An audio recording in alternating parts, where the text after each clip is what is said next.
শ্রেয় মানে মঙ্গল, শ্রেয় মধ্যে মানে শ্রেয় মধ্যে কোন শ্রেয় জীবের হয় সার, কৃষ্ণ ভক্ত সঙ্গ বিনা শ্রেয় নাহি আর। মানে শ্রেষ্ঠ মঙ্গল, জীবের মঙ্গল কিসে হবে? জীবের মঙ্গল একমাত্র ভক্ত সঙ্গ ছাড়া অন্য কিছুতে জীবের মঙ্গল হবে না। সাধু সঙ্গ সর্বশাস্ত্রে কয়, লবমাত্র সাধু সঙ্গে জীবের সর্বসিদ্ধি হয়। এক মুহূর্তের জন্য ঘনমপি সজ্জন সঙ্গতি রেখা ভবতি ভবার নবে তরুণী ভূমিকা।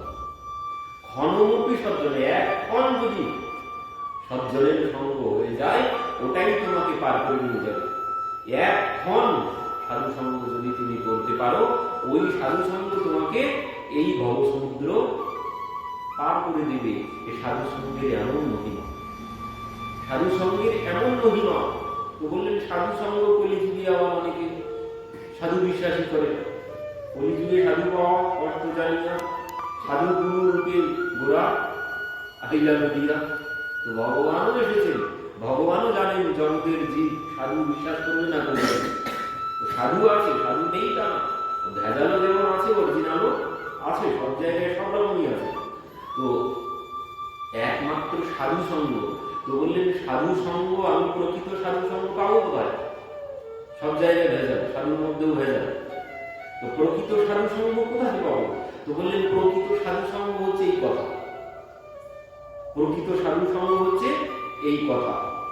এই কথাটাই হচ্ছে প্রকৃত সাধু সঙ্গ। আমরা কি করছি? আমরা সাধু সঙ্গই করছি। আমরা যা কথাবার্তা শ্রবণ করছি, সাধু সঙ্গের বাণী তো শ্রবণ করছি। তো তাদের বাণী শ্রবণ করা মানেই তাদের সঙ্গ, আর এটি হচ্ছে শ্রেষ্ঠ সাধু সঙ্গ।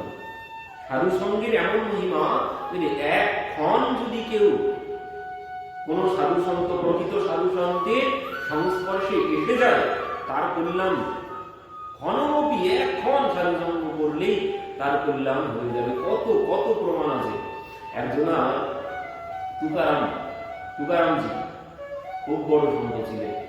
তো তুকারামজির কাছে একজন এসেছেন, মানে তুকারামজি মানে গ্রাম সবাই জেনে গেছে তুকারামজির পত্নীর সাথে তুকারামজি কিছুতেই অনুকূল নয়, তিনি প্রতিকূল, কিছুতেই তাদের মিলতাল হয়। সব সময় ঝগড়াঝাড়ি, পত্নী ধরে মারে, তুকারামজিকে ধরে মারে। তো সমস্ত গ্রামের সবাই জেনে গেছে।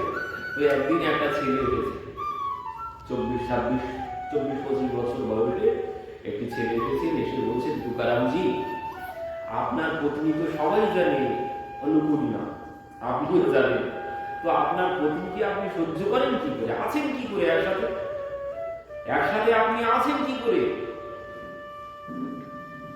তখন তুকারামজি তার দিকে তাকিয়ে কিছুক্ষণ পরে বলছে, তুই জানতে চাইছিস আমি আমার পত্নীকে সাথে চুপ করে রেখেছি? বলছেন অন্য কেউ হলে তো কবে ডিভোর্স দিয়ে দিত, আপনি কি করে সাথে রেখেছেন? আমার খুব জানতে ইচ্ছে করেছে। তো তুই বিবাহ করিস? না, এখন করিনি, ওই জন্য তো গেছি, আগে থেকে শুনতে গেছি, আপনি কিভাবে এইভাবে আছেন? তো বলছে, আমি একটা কথা বলবো, শুনবি? কি বললে?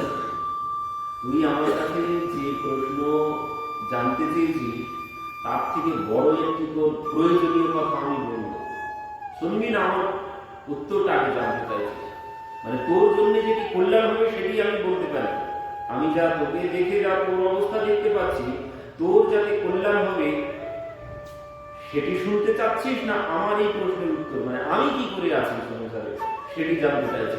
তো তখন সে বলছে, না, আগে বলুন আমার কল্যাণ কি হবে? তখন বলছে, শোন, তোকে দেখে আমি যা দেখতে পাচ্ছি, তোর তো আর বেশি দিন সময় নেই হাতে, তোর হাতে সময় নেই বেশি দিন, আর 1 সপ্তাহ তোর পরমায়ু আছে, তুই আর 1 সপ্তাহ বাঁচবি, 1 সপ্তাহ পরে তোকে এই সংসার ছেড়ে চলে যেতে হবে। কি বলছেন আপনি? সত্য কথা?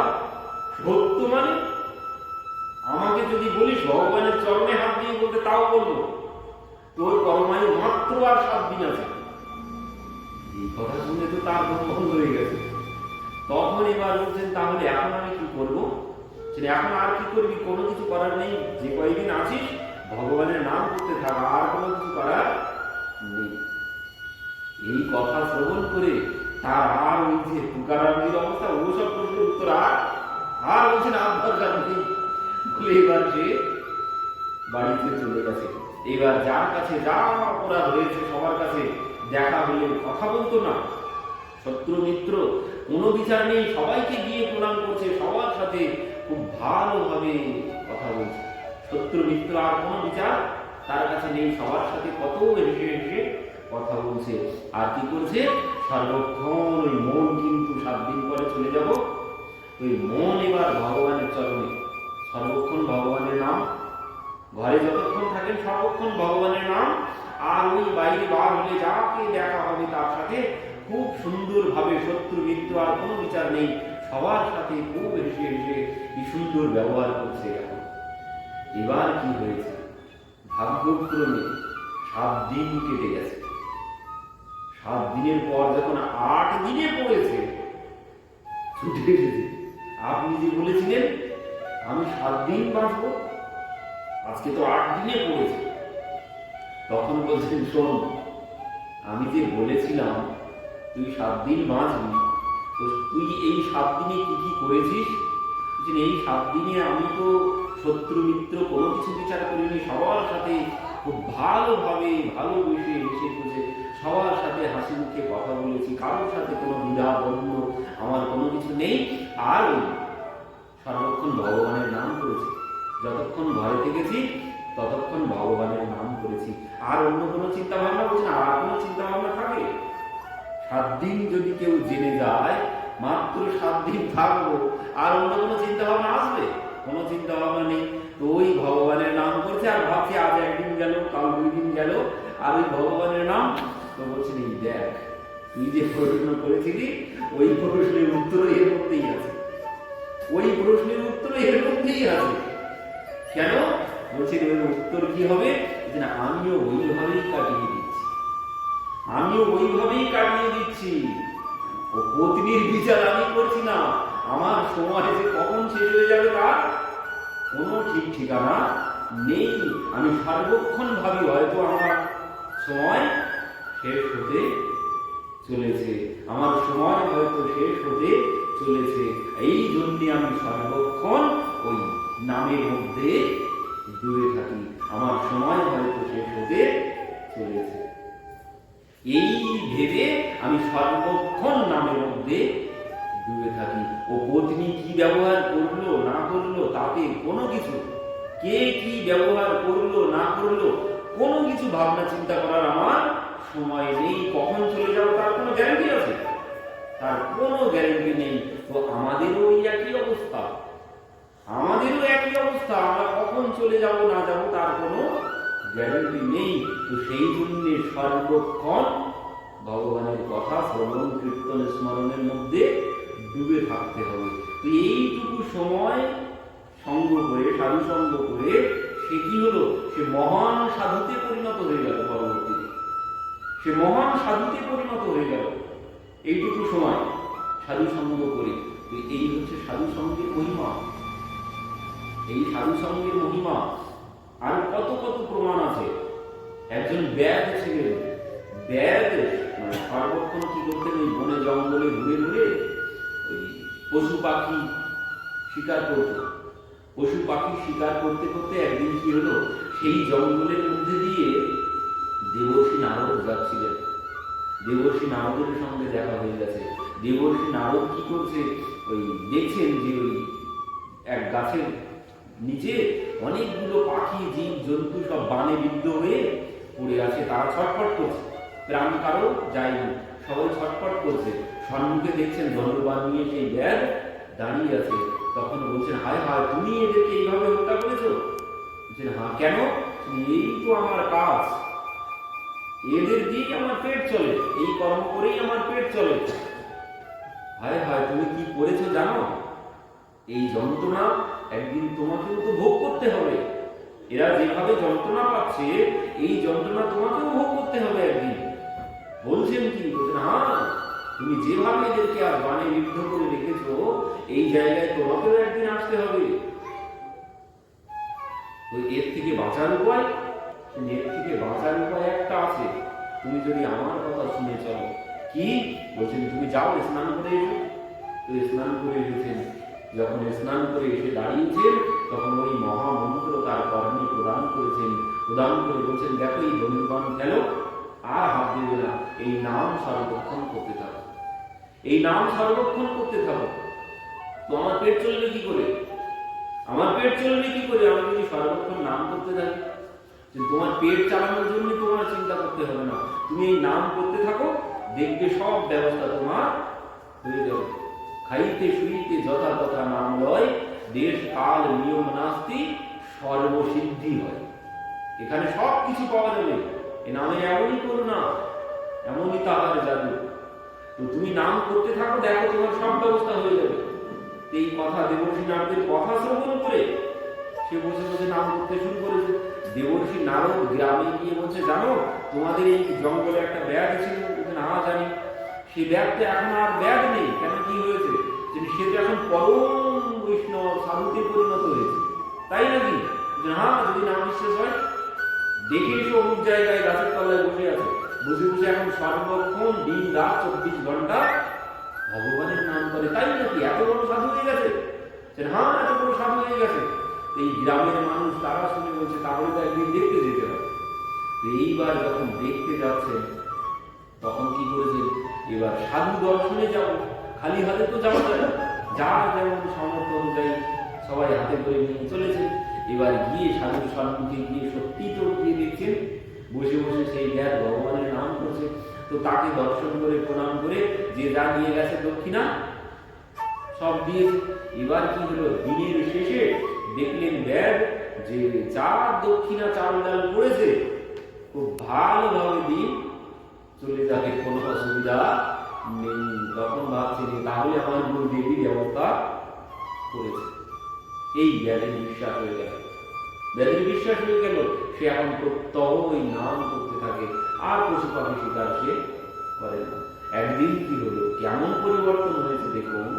যে বড় বড় পশু পাখি হত্যা করে, সেই ব্যাধ কিছুদিন পর যখন দেবর্ষি নারদ একদিন এসেছে, দেবর্ষি নারদকে দূরে দেখতে পেয়েছেন যে গুরুদেব আসছে, এই উঠে দৌড়িয়ে গিয়েছেন প্রণাম করতে। এবার প্রণাম করতে গিয়ে প্রণাম করতে যাবেন, এমন সময় দেখছেন সেইখানে অনেক পিপিলিকা চলে বেড়াচ্ছে। প্রণাম না করে নিজে উত্তরীয় দিয়ে সেই পিপিলিকা গুলোকে সরিয়ে দিলেন, আস্তে আস্তে সরিয়ে দিয়ে তারপর গুরুদেবের চরণে প্রণাম করলেন। বিচার কোথায় পৌঁছে গেছে দেখুন।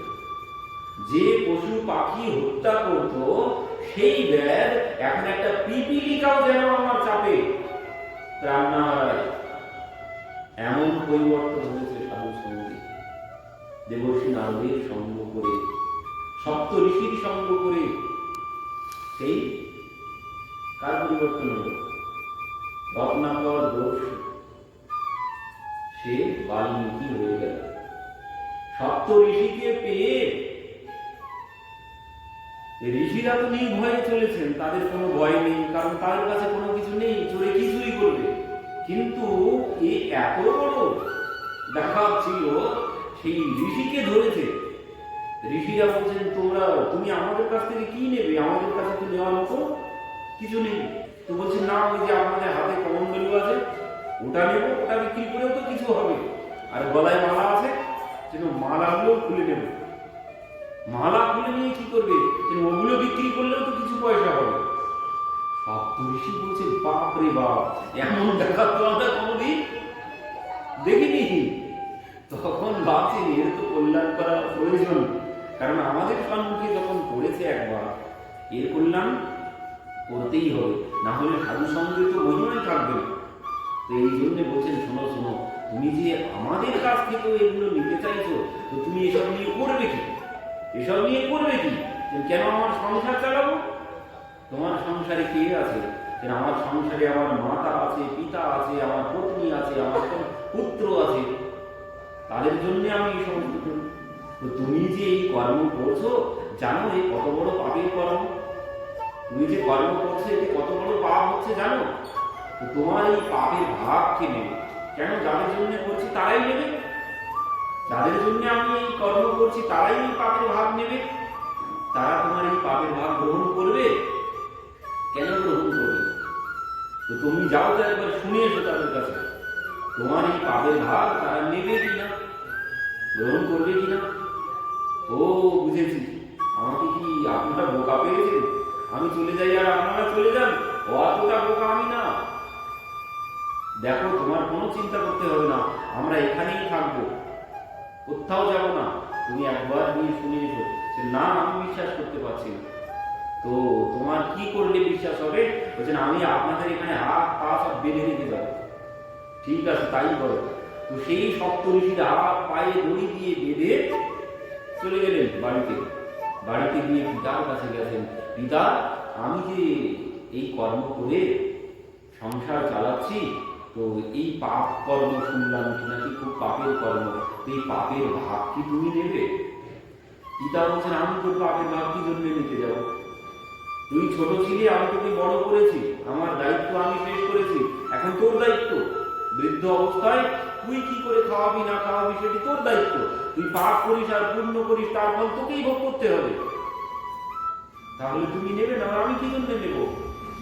আমি নেব না। মায়ের কাছে গেছে, মাও এই একই কথা বলেছে, পত্নীর কাছে গেছে, তুমি কি আমার এই পাপের ভাগ নেবে? পত্নী বলছেন, তুমি চন্দ্র সূর্য সাক্ষী রেখে আমাকে বিবাহ করেছো, আমার সমস্ত ভরণ পোষণের দায়িত্ব তুমি নিয়েছো, তো তুমি পাপ করে চালাবে না পুণ্য করে চালাবে সে আমার তো দেখার দরকার নেই, তোমার কর্মের ফল তুমি ভোগ করবে। এই কথা শ্রবণ করে তার তো মাথা উঠতে শুরু করেছে। সঙ্গে সঙ্গে ছুটে ঋষিদের কাছে চলে এসেছেন, এসে বলছেন, কেউ তো আমার এই কর্মের ফল নিতে চাইছে না, দেখেছো? আমরা বলেছিলাম না? তো বলছে, এখন তাহলে এই যে পাপ আমি করেছি, এতদিন যে পাপ কর্ম করেছি, তো এর থেকে তাহলে মুক্তির উপায় কি? এর থেকে মুক্তির উপায় কি? তখন বলছেন, এর থেকে মুক্তির উপায় তুমি আমাদের সঙ্গে রাম নাম বলো। তো রাম নাম বলতে বলেছেন, কিন্তু কিছুতেই মানে এত পাপ করেছে। ওই যে সেই মা বলেছিল না, বাবা কি নাম রাখছেন? কৃষ্ণ নাম কেউ তো উচ্চারণ করতে পারবে না।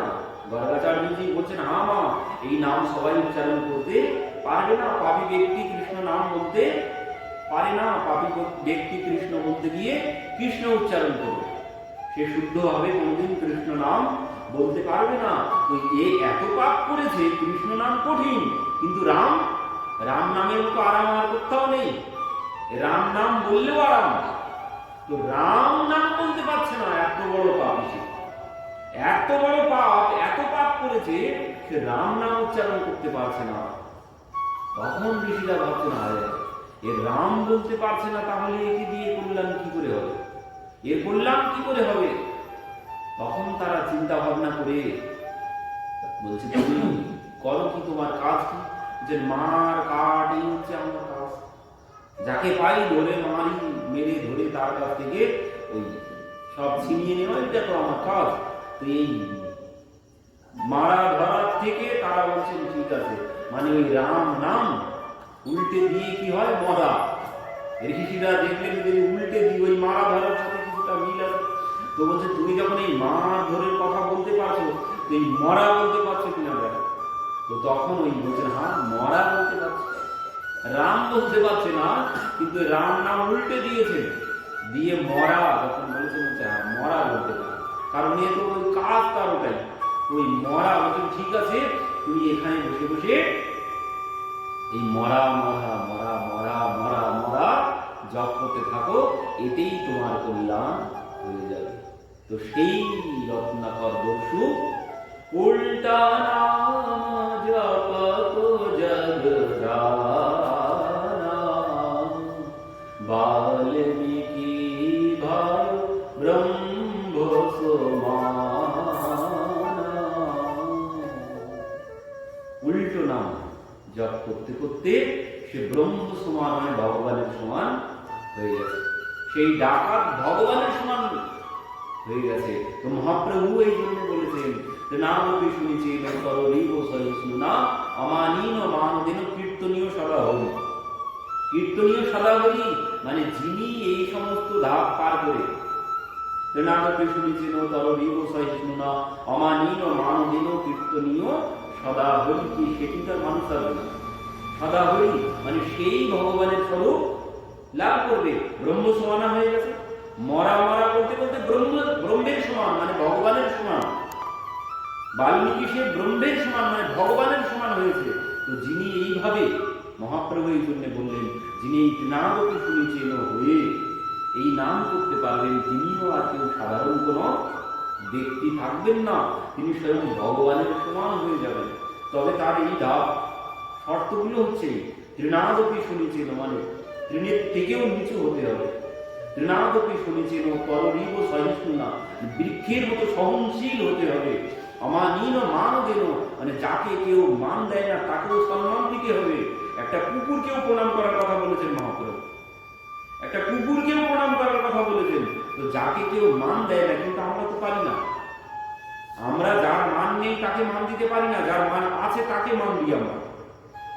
সম্মানীয় ব্যক্তি যদি কেউ আসে সঙ্গে সঙ্গে উঠে দাঁড়াবো সম্মান জানানোর জন্য, কিন্তু যদি একদম লোয়ার ক্লাসের কেউ এখানে আসে, কেউ উঠে দাঁড়াবো দাঁড়াবো না, আমরা মান দিতে পারি না সবাইকে।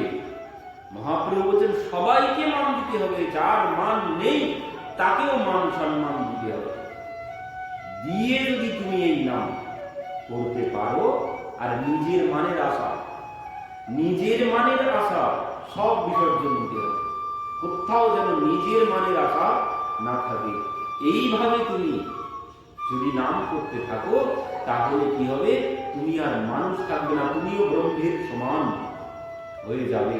কিন্তু এ বড় কঠিন শর্ত দিয়েছে, এ শর্ত পালন করা বড় কঠিন। মানে ছোট হওয়া, প্রথম শর্ত ছোট হতে হবে, ছোট হওয়া যায় না। বর্তমান যুগে কম্পিটিশন কে কত বড় হতে পারে, কে কত বড় হতে পারে। আমি এত বড় বৈষ্ণব, এই চারিদিকে সব জায়গায় কম্পিটিশন, যেখানে যাবে সাধু সন্তের মধ্যেও কম্পিটিশন, সমস্ত জায়গায় কম্পিটিশন। সবাই চাইছে বড় হতে, কি করে আমার নাম বেশি হবে, এই সবাই চাইছে। কেউ চায় না যে আমাকে সবাই খারাপ বলুক, কেউ চায়, কেউ আমরা চাই না যে আমাকে সবাই খারাপ বলুক। কিন্তু এভাবে হবে না। মহাপ্রভু বললেন ছোট হতে, তাহলেই তুমি ব্রহ্মের সমান হতে পারবে, বৃক্ষের মতো সহনশীল হতে হবে।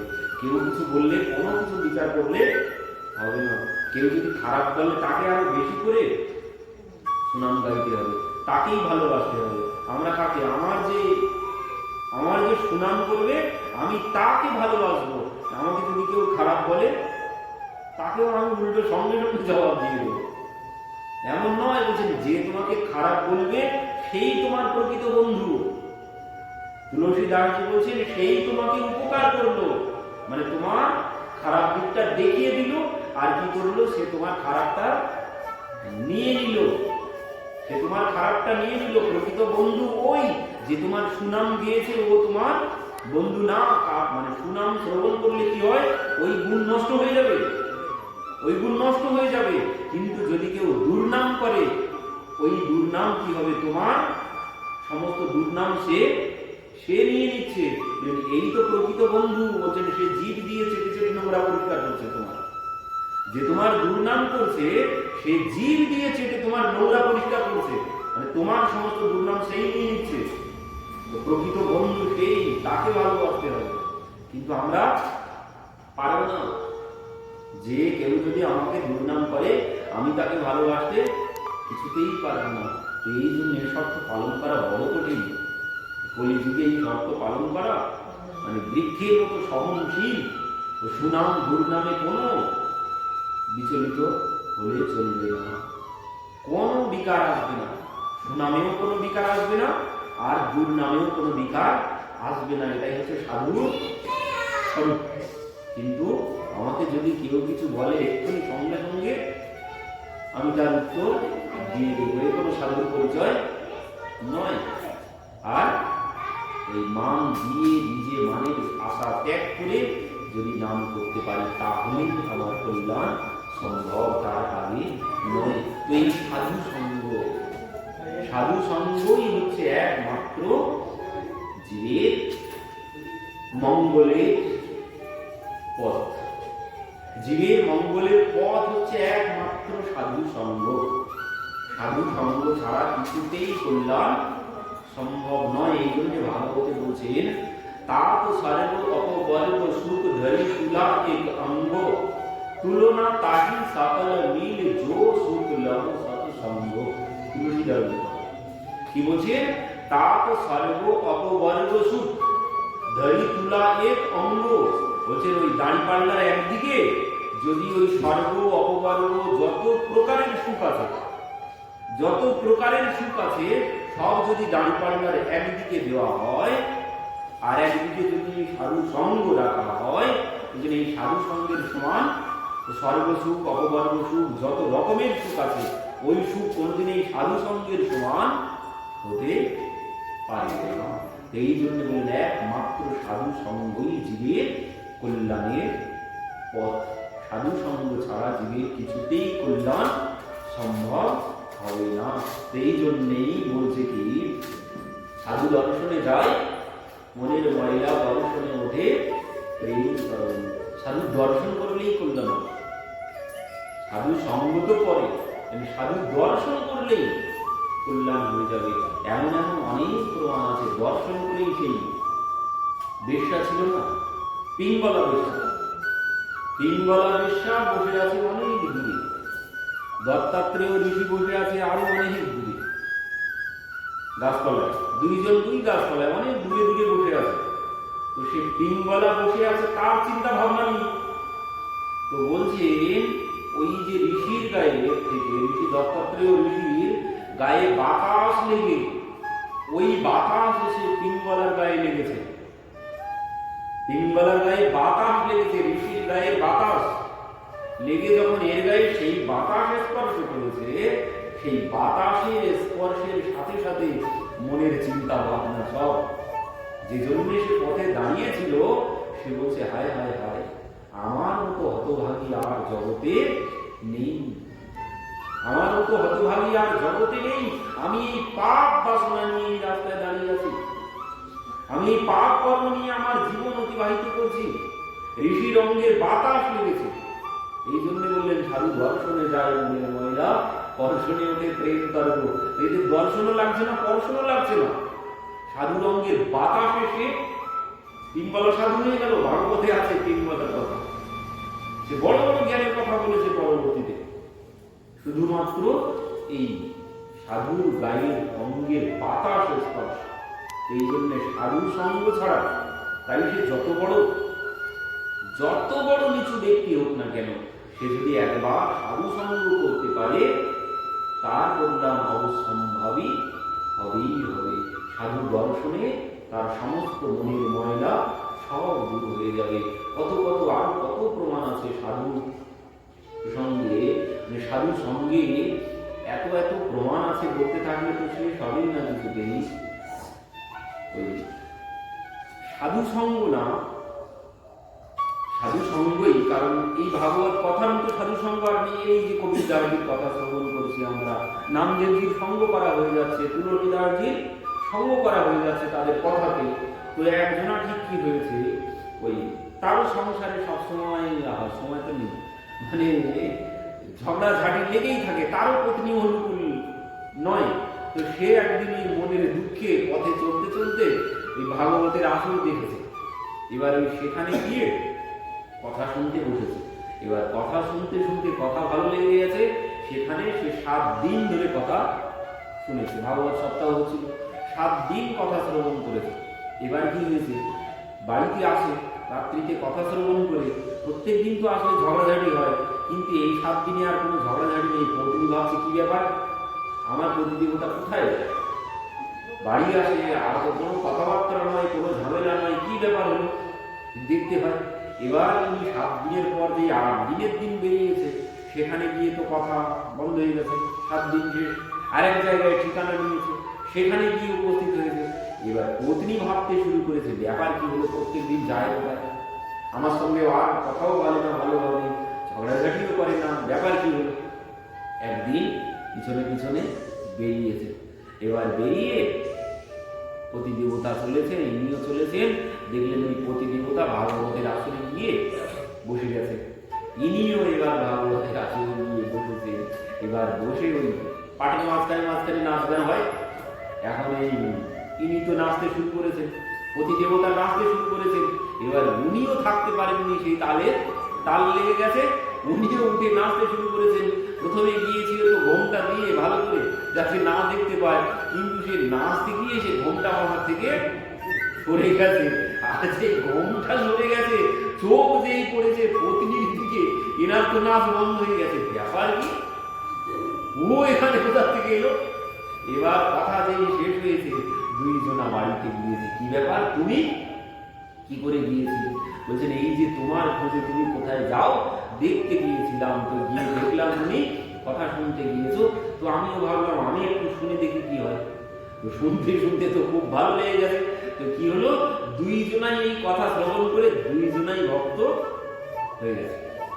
আর কোনো ঝগড়াঝাটি কোনো কিছু নেই তাদের সংসারে, তারা পরম সাধুতে পরিণত হয়েছে। তো এই ভাগবত কথা এই হচ্ছে সব থেকে বড় সাধু সঙ্গ, এর মতো সাধু সঙ্গ আর নেই। এই জন্য এর মহিমা বলে শেষ হবে না। পরবর্তীতে এমন ভক্ত হয়েছিল